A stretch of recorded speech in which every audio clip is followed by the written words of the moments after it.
Hello students, welcome back to the channel. I hope so आप लोगों को fungus वाला पोर्शन बहुत ज़्यादा अच्छे से क्लियर हो रहा होगा। तो बेटा आज हम लोग बात कर लेंगे एक बार बेसिडियोमाइसीटीज़ की, जो कि बहुत सिंपल है। आगे एनसीईआरटी के अकॉर्डिंग जो बेसिडियोमाइसीटीज़ है, याद रख लेना है, इसको लार्जेस्ट क्लास के नाम से जानते हैं बेटा। लार्जेस्ट क्लास भी है और साथ में एक और चीज़ याद रखना, मोस्ट एडवांस्ड भी यही वाली क्लास है बेटा। मोस्ट एडवांस्ड, लार्जेस्ट भी है एंड मोस्ट एडवांस्ड क्लास के नाम से जाना जाता है। इस क्लास की कुछ करेक्टरिस्टिक फीचर्स हैं। इसमें 3 टाइप के ऑर्गेनिजम्स आते हैं, 3 टाइप की फंगस इंक्लूड होती हैं। First one is known as mushrooms, second is bracket fungus and the third is puff balls. पहले याद रख लेना है कि कॉमनली फॉर्म्स कौन कौन सी है बेसिडोमाइसीटीज़ की, mushrooms, bracket fungus and puff balls. कहाँ कहाँ पे इसकी अगर हम लोग बात करें हैबिटेट होती है। हैबिटेट मतलब जहाँ पे कोई ऑर्गेनिज्म रहता है। हैबिटेट की बात अगर आप लोग करोगे तो इसकी मोस्ट कॉमन हैबिटेट देखिए क्या लिखी है एनसीईआरटी ने, सॉइल। लॉग्स, लॉग्स का मतलब क्या, वुडन लॉग्स, लकड़ी के ऊपर, वुडन लॉग्स, ठीक है। ट्री स्टम्प्स, और अगर प्लांट बॉडी के ऊपर हुआ तो पैरासाइट होगा। याद रख लेना, यहाँ पे ऐसा नहीं लिखा है कि ऑब्लिगेट पैरासाइट्स। मैं फिर कह रहा हूँ, यहाँ पे ऑब्लिगेट पैरासाइट मेंशन नहीं है बेटा। यहाँ पे अगर ऑब्लिगेट पैरासाइट लिखा होता ना तो आप लोग जानते हो ये कहाँ से बिलोंग करता, फाइको से, PHYCO, फाइकोमाइसीटी से बिलोंग करता है। लेकिन ये फाइको से बिलोंग नहीं करता है। They are parasites but they are not obligate parasites. इस चीज़ को प्लीज़ याद रखिए। एग्जाम्पल के लिए यहाँ पे दे रखा है रस्ट एंड स्मट। आप लोग ऑलरेडी जानते हो जो स्मट है वो हम लोग बोलते हैं यूस्टीलैगो को, और जो रस्ट है वो कहा जाता है पक्सीनिया को। ये मैंने आप लोगों को फंगस के ओवरव्यू के अंदर बता दिया था। माइसीलियम सेम बाकी फंगस के जैसा, एस्को एंड ड्यूटेरो जैसा ही है। Mycelium is branched and septate. यहाँ पे एक चीज़ और है बेटा, देखिए यहाँ पे ना असेक्सुअल रिप्रोडक्शन जो है ना, दैट इज एब्सेंट। बट यहाँ पे जो सेक्सुअल रिप्रोडक्शन है, that sexual reproduction is present.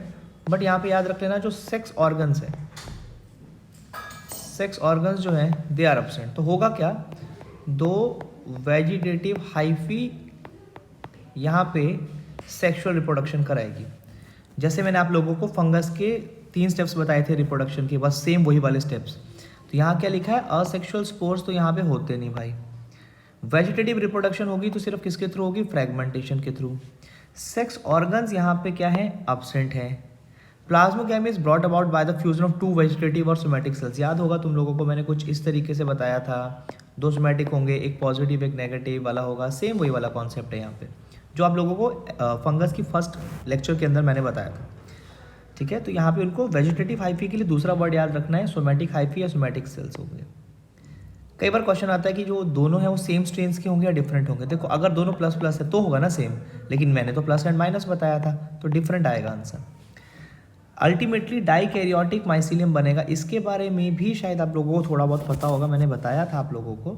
Dikaryotic mycelium का मतलब क्या था, 1n + 1n, जैसा हम लोगों ने शायद एस्कोमाइसीटीज़ के अंदर भी सुना था।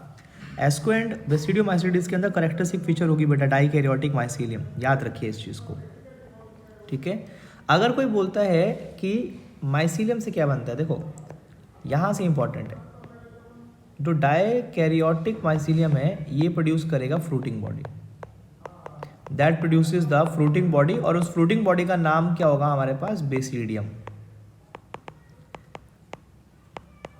इस चीज़ को ज़रा याद रख लेना। एग्जैक्टली वर्ड तो बेसिडियोकार्प होता है, बट मैं एक एग्जांपल दे रहा हूँ। इस फ्रूटिंग बॉडी को अगर मैं एग्जैक्ट बोलूँ देन इट इज़ बेसिडियोकार्प, और ज़्यादा क्लियर हो जाएगा।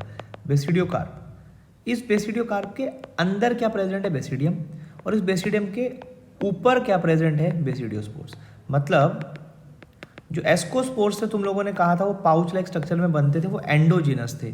बट बेसिडियोस्पोर्स जो होते हैं they are not endogenous, they are exogenous, मतलब वो हवा में ही होंगे, वो किसी पाउच के अंदर प्रेजेंट नहीं होंगे। डाइकैरियोटिक माइसीलियम ने क्या बनाया, या फिर सिर्फ माइसीलियम ने क्या बना दिया, बेसिडियम। और सिंपल बोल रहा हूँ, हाइफी ने बनाया माइसीलियम, माइसीलियम ने बनाया बेसिडियम। बेसिडियम के अंदर, या फिर ऐसे कह सकते हो बेसिडियम के आसपास क्या हुआ, अपने पास मियोसिस हुई, जिसकी वजह से क्या बने, बेसिडियोस्पोर्स। और कितने बेसिडियोस्पोर बने बेटा, 4। ठीक है, और ये जो स्पोर्स हैं वो कैसे हैं, एक्सोजिनस हैं, जैसे मैंने कहा। और फ्रूटिंग बॉडी को क्या बोला जाता है, बेसिडियोकार्प। दोबारा से देखो, हाइफी से बना माइसीलियम, माइसीलियम से बना बेसिडियम, याद रखो। बेसिडियम बहुत सारे हैं, किसके अंदर है, बेसिडियोकार्प में है। ठीक है, और बेसिडियम के ऊपर क्या है, बेसिडियोस्पोर्स है। बेसिडियोस्पोर्स क्या करेंगे, जर्मिनेट करेंगे, और जर्मिनेट करके क्या बना देंगे, फिर से वही same life cycle, again hyphae बना देंगे। एग्जाम्पल्स यहाँ पे तुम्हें 4-5 याद रखने होंगे। फर्स्ट एग्जाम्पल जो तुम लोगों ने बात किया बेटा यहाँ पे, that is mushroom. Second bracket fungus. Third हो गया पफ बॉल्स। फोर्थ एग्जाम्पल आप लोगों ने यहाँ पे कहा हमारे पास यूस्टिलैगो। फिफ्थ कहा Puccinia, and six is mushroom, जिसको कहा जाता है अगेरिकस।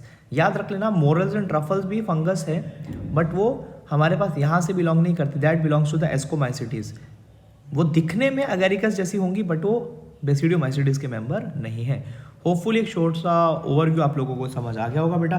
फिर भी अगर कोई डाउट आता है then again do ask me in the comment section. Thank you.